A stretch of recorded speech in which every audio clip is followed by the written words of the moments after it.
ang last day namin sa dorm. So, papunta na kaming Selawik. Ito pala yung itsura ng airport sa Kotzebue, so Bering Air. So, ito na, nakasakay na kami sa airplane at parang private plane. Kami lang talaga yung nakasakay sa airplane na ito. So, maliit lang siya, para siyang charter plane. So, para lang siya sa mga villages.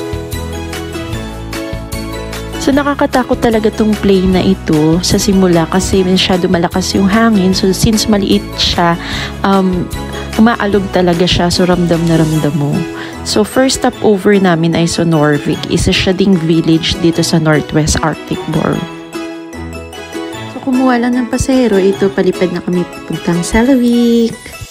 At sa wakas, nandito na kami sa aming apartment. Hindi ako nakapag-video pagbaba namin ng plane kasi sobrang lamig. Hindi ko